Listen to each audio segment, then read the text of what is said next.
Assalomu alaykum. Bugun sizlarga ko'rsatmoqchi bo'lgan narsam Zolotaya korona orqali uyga pul jo'natish. Ko'pincha Rossiyada yurgan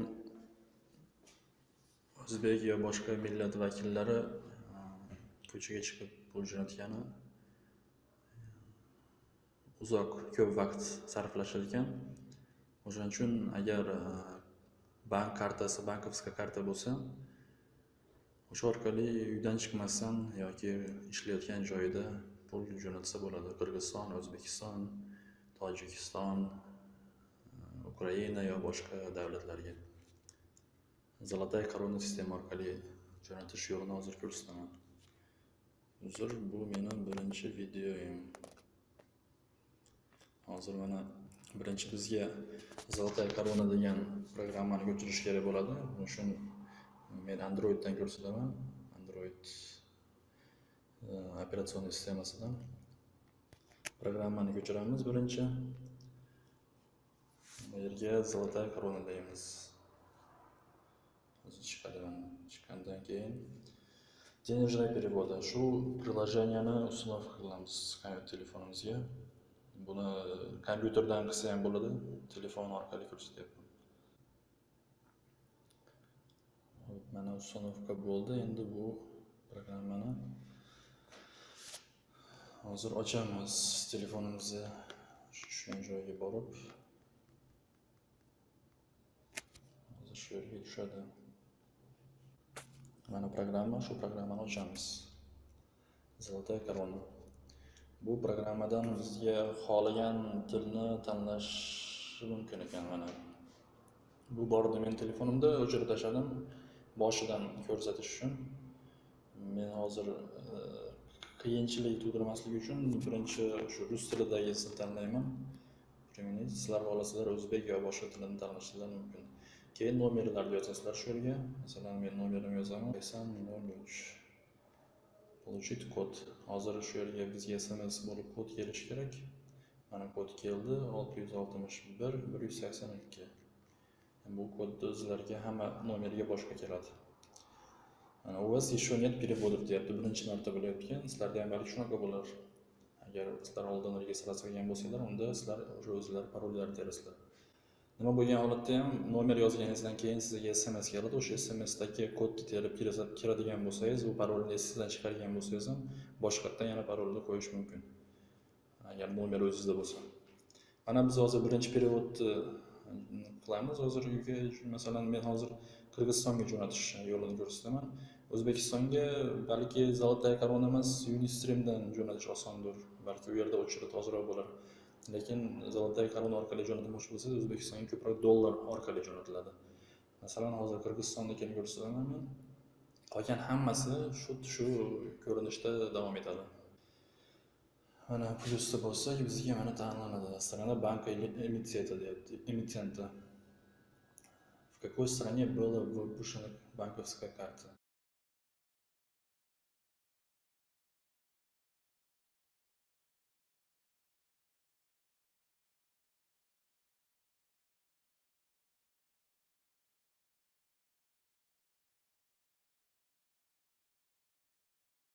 Endi bu yerda mana направление, qayoqqa jo'natish. Mana shuncha davlat bor ekan. Shu agar shu davlatlarda sizlarga Zolotaya korona banki yaqin bo'lsa, jo'natsalar bo'ladi xohlaganlarga. Qirg'iziston tanlayman men. Qirg'iziston. Bu yerda birinchisi Qirg'iziston o'zi по умолчанию turadi, keyingisi уже summa перевода qancha jo'natasiz. Sizlarga предлагать qilaman rublda jo'natishni. So'mda jo'natsanglar uslub olmaydi. O'sha so'mda o'sha bank, bu Zolotaya korona bankini valyutasi, kurs valyuta bo'yicha ketadi. Shuning uchun rubl, ko'proq rublda jo'natamiz. Summa перевода, masalan, mana 10.000, masalan 10.000 rubl. 10.000 emas, sizlarga masalan 1000 rubl jo'natsanglar ham bo'ladi. 1000 rubl jo'natadigan bo'lsangiz ham, 10.000 jo'natsangiz ham baribir qandaydir o'ziga yarasha aniq bo'ladi. O'sha bankni uslugasiga pul oladi. Endi bu hozir videoda olayotgan paytimizdagi bankni uslugasi, bank uslugasi 1%, 0,1% shunaqa. Mana hozir 1000 emas, 10.000 qilaylik, 10.000 rubl. promokod, agar kimdadir qandaydir promokod bo'lsa balki yozish mumkin. Bizni agar qirg'izcha aytadigan bo'lsak, bizni uchurimizda promokod yozsangiz, рассчитать. Рассчитать bo'lsangiz, уже sizga qancha uslugasi, komissiyasi, komissiya. Komissiya mana 100 rubl ekan. 5000 jo'natsangiz 50 rubl, 1000 rubl jo'natsangiz ham baribir 50 rubl. 50 rubldan kam bo'lmaydi. Eng kami 50 rubl. Уже 5000 tepasiga bir o'shanaqa foiz aksiyasi komissiyasi qo'shiladi. Xo'p, mana уже keyingi yo'tish bo'lsangiz, strelkani bossak, mana ko'rasiz, уже bu yerga siz nomer telefoni получатель.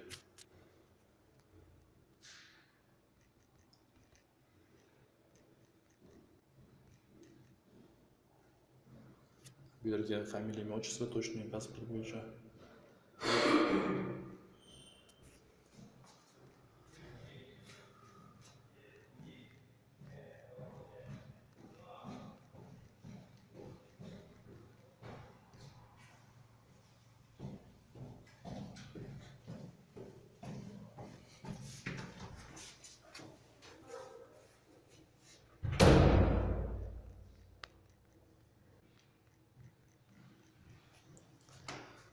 Отчество отсутствует degan bo'lsalar, unda pasport bo'yicha отчество haqiqatdan yo'q bo'lsa, unda bosasiz. Bunaqa situatsiyalar ham bo'lib turadi. Bizni variantimizda bu narsa bosilmaydi. Dalini bosamiz.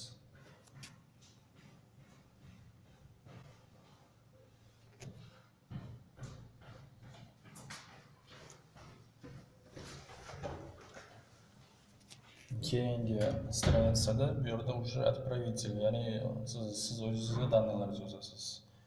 Nomeringiz avtomatik yozilib qoladi shu yerga, tepaga, pastiga mana familiya degan joyga.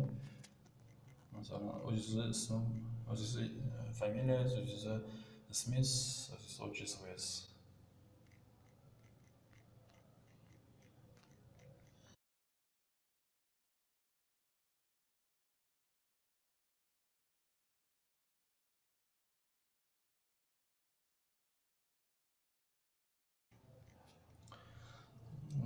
Bunda ham xuddi shu отчество отсутствует degan joyga, agar sizda отчествоyingiz, ya'ni отчествоyingiz yo'q bo'lsa, unda bosasiz галочкani. Bizda bor. Strana qayer? Rossiya. Agar sizlar misol Belarusiyada yoki bo'lmasam Qirg'izistonda jo'natmoqchi bo'lsanglar, unda boshqa tanlanadi. Naselyenniy punkt menimcha tanlamasi ham bo'ladi, lekin mayli yozib qo'yamiz Moskva deb. Data rождения, o'zingiz data rождения yozasiz. 30-chi, masalan, men o'zimniki yozadigan bo'lsak 90. Buni yozishingiz kerak, shart точныйsini aniqini yozishingiz kerak. Bo'ldi, dalini bosamiz, keyingisiga o'tamiz. Video sal cho'zilib ketyapti, tez bosishimiz kerak. Xo'p, mana уже tekshirib qo'yasizlar. Hamma yozgan daniyalaringiz to'g'rimi, noto'g'rimi? Buni keyin o'zgartirsizlar ham bo'ladi, lekin birinchi попыткада to'g'ri yozsangiz yaxshiroq. Bizda bo'ldi, mana hammasi to'g'ri ekan, dalini bosamiz, keyingisiga o'tamiz. Bu yerga уже nomer kartangiz o'zingizni, o'sha Sberbankmi, Alfa-bankmi, qaysi bank bo'lsa, Tinkovmi. Bo'ldi. Endi bu keyingisiga o'sha o'zingizni bankovskiy kartangiz orqasidagi защитный kod bo'ladi, nomeri. O'sha elektronniy покупкалар qilmoqchi bo'lsangiz, o'sha kod kerak bo'ladi, shu kodini yozasiz. Bundan keyin оплатить bosasiz. Оплатить bosganingizdan keyin sizga ekraningizda o'sha SMS keladi.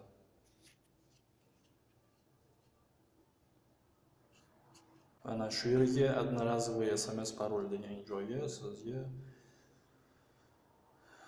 agar sizniki telefoningiz o'sha bankovskiy kartangiz nomeringizga ulangan bo'lsa, SMS kelishi kerak. SMS kelgandan keyin SMS'ni ochib, o'shandagi kodni chiqib ketasiz, xohlasangiz chiqib ketib, buni уже tushuntirmasam bo'lmasa kerak. Chiqib ketib, yana Zolotaya Korona kirasiz, bu yerga o'sha 6 ta yoki 5 talik nomerni bosib, отправить bossangiz уже bo'ldi, plyus ketdi u odamga. Plyus ketdi. Shunday qilib jo'natsangiz bo'ladi. Rahmat eshitganlar uchun. Agar nimadir yoqmagan bo'lsa, uzr so'raymiz.